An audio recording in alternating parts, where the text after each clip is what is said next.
that's what we would call hot dark matter. And again, 10, 12 years ago, hot dark matter was terribly fashionable. Doesn't really work, just doesn't make the right predictions. Cold dark matter just seems to make, on its own, seems to make the best predictions agreement with data. So, but unfortunately cosmology can't tell us much more than that. It just tells us how fast this, whatever it is moving. But it really could be, I mean, the theories of what dark matter might be, as I'll tell you in a minute, range over some really quite extraordinary ideas. And I'll share a few of those with you. So let me just point out another way in which dark matter manifests itself. And now we're going to be down on much smaller scales, on galactic scales. So, you know, the scale of our own Milky Way, say. And that is if you simply measure the speed at which stars are going round in a galaxy. You can plot as a function of radius the rotation velocity. And what we find, galaxy after galaxy after galaxy, that we look at in the case of these sort of these spirals, say here, is the velocity is constant versus radius. Now that shouldn't be the case because most of the material in the galaxy is here in the middle, and it peters out because you just don't see very much as you go out. Now, if that was true, then you know simple Newton or Einstein gravity would tell you that the rotation velocity would simply fall off like the 1 over the radius, square root of the radius. We don't see that. You see basically a sort of almost flat, slightly increasing velocity. That implies that the mass is getting bigger as you get to larger radii. There's more and more matter enclosed, but clearly it's not luminous matter because there just is nothing luminous out here. So there's some other unseen matter, and it's in fact 90% plus of the matter in this galaxy is dark. Can you tell if the extra matter is in the plane of the galaxy? From this rotation curve, no. But whereas with sort of conventional material, luminous material, it's very natural, and you can think of mechanisms whereby, and indeed we can see that it's fallen and collapsed into a disk. If this dark matter is neutral and therefore is really only interacting with itself through the gravitational force, then the natural thing for it to do is actually to maintain a rather more spherical. Yeah. How about globular clusters? I think some of them are outside of the plane of the galaxy. Does their velocity correspond to dark matter being in the plane or distributed spherically? All the observations we have seem to be consistent with it being spherically distributed. You've been in the dark matter. Yeah. I mean, where we're in a position to sort of get sufficient statistical leverage on, to actually say something like, how is the stuff distributed? We're finding dark matter is it's not necessarily in a. Sorry, actually, do you mind if we talk about this afterwards? Just because I'm going to get off key and I'm worried about the time. I see again. I'm getting behind. I've got to. Let me skip that slide. Actually, gosh, can I do that? All right. I'm going to have to. Yeah, because I've got behind again. I'm going to drop that one as well. Let me talk about the halo. This will pick up on where you and I were chatting. Okay, so the theory, and this is very much an artistic rendition, but if you take a galaxy like our own Milky Way, then the idea is that it is simply embedded in this. This is shown. This is artistic. It's been cut away, and it's luminous. And of course, dark matter is not luminous. It's all very, very artistic. But this huge sort of halo, which is the dominant mass, and this, our galaxy or all the other galaxies are just simply much more modest in terms of mass features that sit in that.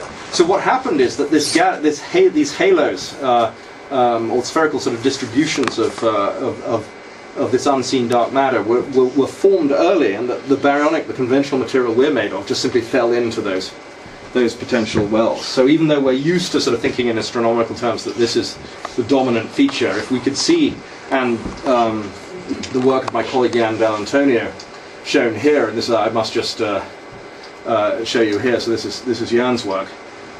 Is you can actually, using a thing called gravitational lensing, which is just the idea that mass bends light. So you look at far galaxies, or sorry, not necessarily galaxies, but objects that are very bright, as lensed by a sort of galactic distribution or some galaxy or galactic cluster in the near field.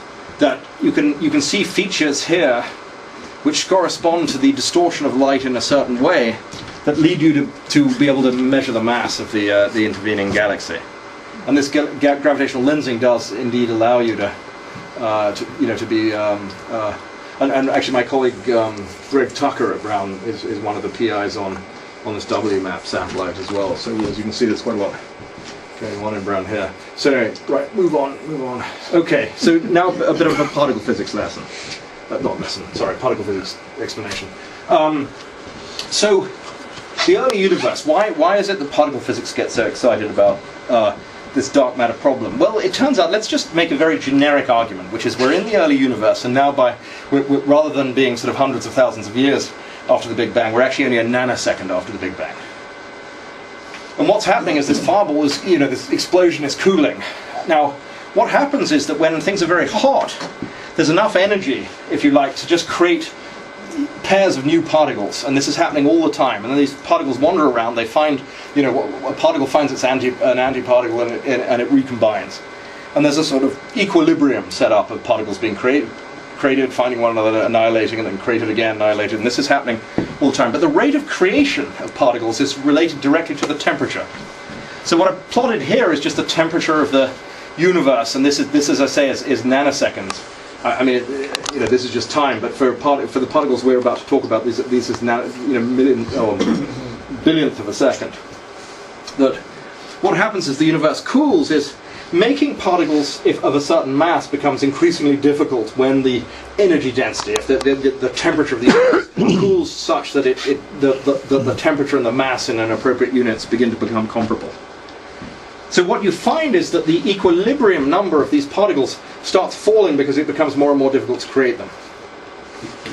So what would happen, and this happened to most particles, is the number density just gets lower and lower and lower, and they just kind of peter out. But if you have particles which are firstly stable, and secondly that when we consider this business about particles are created, yes, but they are, of course, annihilating with one another. But what if the expansion of the universe comes into play, and that the expansion rate of the universe is so rapid that this mechanism which was removing particles by allowing them to find one another and annihilate, what if they couldn't find one another any longer because, if you like, the universe was expanding so rapidly that they simply became disconnected? That effect is known as freeze-out. And it happens in a particle physics model that has very few inputs. One which is based on what we call the electroweak scale, which is right now in particle physics. This is the sort of the frontier. This is where we do most of our science. Well, I think many of you will probably have heard of the Large Hadron Collider. It is the energy scale that, for instance, is being probed by this new accelerator, the Large Hadron Collider. It is the energy scales that have been probed actually by our last couple of rounds of and what we're doing is we're trying to look for evidence of particle physics, new particle physics on these scales. Now it turns out if there is a particle, or many particles of this sort of energy scale, that if you measure their number density at which they would have frozen out and just been sort of assuming they're stable, would have just the number density that would have been locked in by this effect of the annihilation rate falling below the expansion rate of the universe. And you just pop a number in for the cross section, the probability of these guys finding one another, which is based on very basic electroweak physics. You get a number which is almost exactly the mass of the universe. And that is the kind of accident that just did not need to happen. And because it did happen, it's why we are actually convinced that right now that one of the best models, the best ways we have of thinking about this dark matter is in the form of relic particles from the early universe.